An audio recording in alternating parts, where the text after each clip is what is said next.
So you found yourself in jail, right? As a Star Citizen, you'd think it's no big deal. Generally, they're very forgiving on a lot of things. However, one of these things is not this. You can end up in here for quite a bit of time. My total sentence time was roughly 12 hours, if I remember correctly. I worked off all of it, so I theoretically could just leave, but I'm going to show you how we go about escaping. Now, a couple of bugs to mention with this is that there's geometry issues. There is functionally some issues with these passcodes, 9110.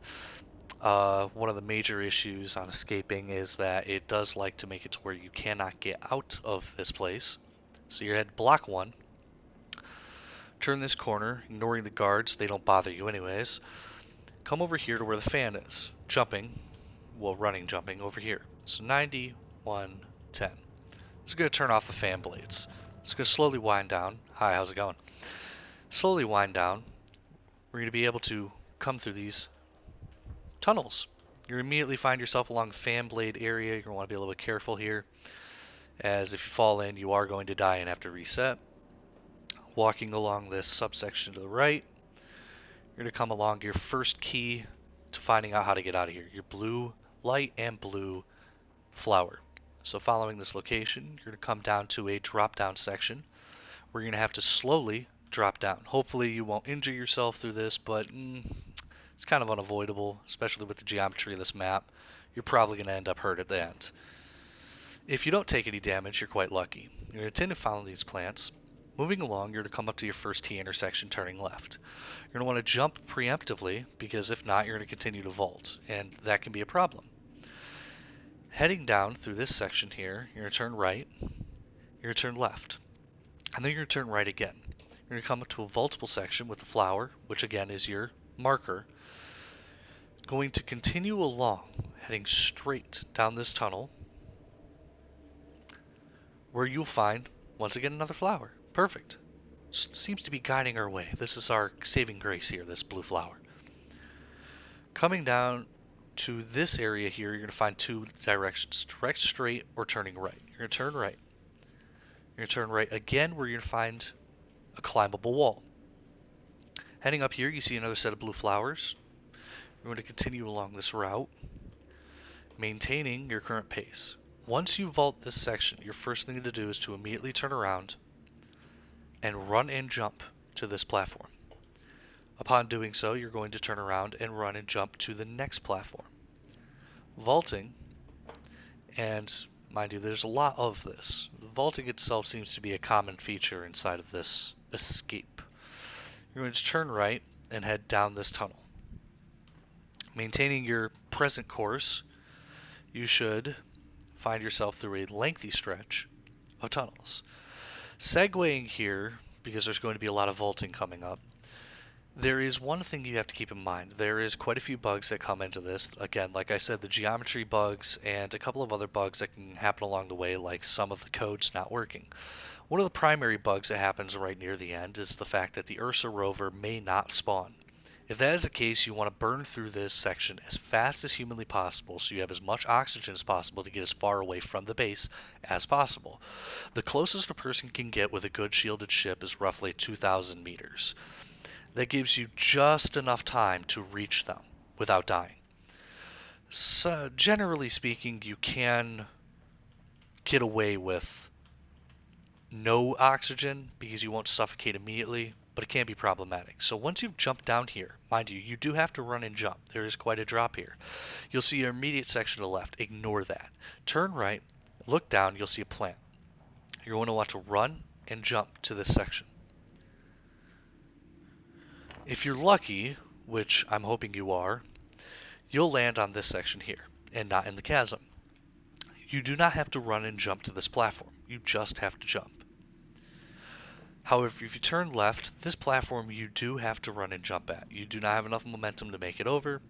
You'll see this piece of metal, which is your first marker. You're going to turn, look at that plant, offset to the left, run and jump. You immediately turn around, see this section here compared to there. You're going to turn, walk, and jump. Jump, vaulting up to this section, you're going to immediately turn to your right and see this platform. You're going to jump, continue vaulting up, where you'll see blue flower. You're going to turn down this hallway, continuing along, maintaining your present course. This is where you come across your first section of dilapidated, what I believe is station. I'm not quite sure what this used to be. You're going to follow to this section here where you're going to see there. This portion right here is your God's grace because you have that purple light that kind of lights the way. You're going to run and jump onto this platform. The moment you're here, you're going to proceed to this location here, turn, and towards the first ring you see. Your ultimate goal is all the way up there, so there's going to be quite a bit of movement. You're going to run, jump, land on this platform, and turn left. Continuing up these faces, you're going to proceed to find yourself in a section where, if you immediately turn to your right, you're going to see a platform with a piece of foliage blocking a certain portion of the way. If you turn, run, and jump, even if you overshoot it a little bit, thankfully this plant will catch you and keep you from falling to your death. A little bit forgiving in the design right there, thankfully, although they are not very forgiving in other sections. I will show you one of which that frustrates the hell out of me and probably will frustrate you quite a bit. If you turn immediately to your right and run and jump, because that chasm there can be quite debilitating on your adventure. Another flower to mark the way, and then we find ourselves facing a dead man with a purple light. Be careful with the geometry here because it likes to make sure that you cannot run. You're going to run and jump to this section. Moving up this vaultable location, you're going to find yourself against your second portion of dilapidated station, which is good because you want to be here. The station itself leads you towards your ultimate goal, which is escape. You're going to ignore this section. In original escapes, this was the area to go. However, you're going to turn left and head this direction. You're going to have to run and jump over that chasm. Vaulting your way up, you're going to find yourself in a position to run and jump towards this purple light. Now it seems to be moving from blue plants to purple lights to guide the way. It's kind of a mixture of both, really. Do ignore anything in that direction and turn right. Finding yourself up over here, you're going to drop down this section into this walk. The moment you're here, this is where you need to go. Do not go to the left section. Look at where that platform is that's jutting out a bit. Turn, run, and jump. You will land right about here.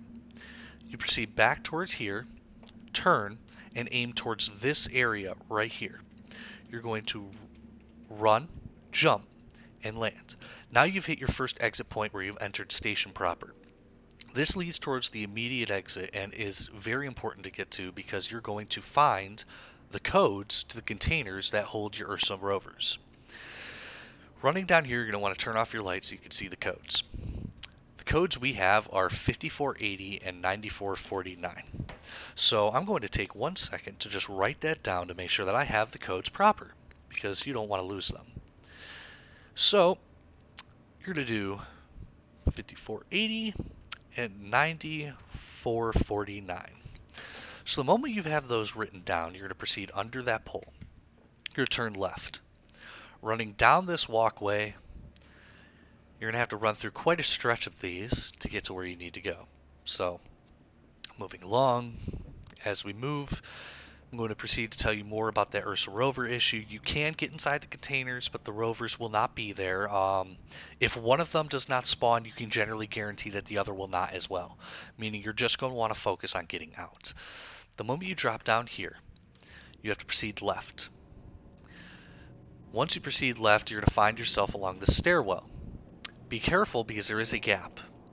You're going to want to come to about here, start walking, and jump. No, fuck. Okay. And this is where the first issue comes into play. If you find yourself in this situation, which you will, just kill yourself and start all over. Sadly, the only thing you can do is start over.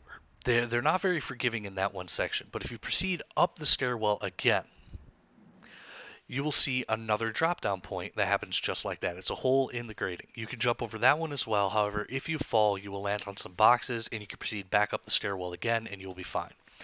Getting up top, you're going to turn right, head towards a couple of boxes that are slanted. You can walk up the boxes, jump on top, turn left, and there will be a small grate leading on top of a pipe. If you head up the pipe, turn left, and jump, you will end up on the top. Once you're on top, if you turn around immediately, you will see a container in the distance. Head towards the container, input the first code you see because that's container number one. Inside will be an Ursa rover. Once you're inside of the rover, you need to be careful. The low gravity means that the rover can flip very easily upon hitting a box. Once you get the rover outside of the jurisdiction of the base will stop firing at you. Mind you, it will fire upon your rover, so you need to be quick. Your friend has a vehicle. If it has a vehicle that can hold the rover, you can end up keeping the rover. However, it's not really a persistent item. If you end up storing the ship, it will stay on the ship. But if you end up getting out of the rover upon another planet and you come back to it, it may be missing. So that is one way to get a free rover. Little tidbit there for you. Unfortunately, your next section would be to get rid of your crime stat, which involves the orbital security stations and a hacking tool. However, you can find guides that would give you options in different locations. And there's multiple different locations with which to do so, but I won't be going over those today. I hope you enjoyed this little guide. This was just a fun way for me to be able to explain to you the new route that you have to take inside of the prison in order to escape. There are consequences to it. Every failure you have will raise your overall time. So keep in mind about that. Be careful that if there is a failure and a failure and a failure, if you become dedicated to it, you have to maintain it. You have to go all the way through. Because the more time you add on just means more problem for you to get out of if you want to honestly do it. And that becomes a major issue for you because, I mean, let's be realistic. If you've just gotten all your time down and you say, oh, for the hell of it, I want to escape, and then you add another 400 or another 4 hours onto your sentence, getting all that to go away is going to be fairly difficult. So have fun, you guys. I hope this helped out. See you next time.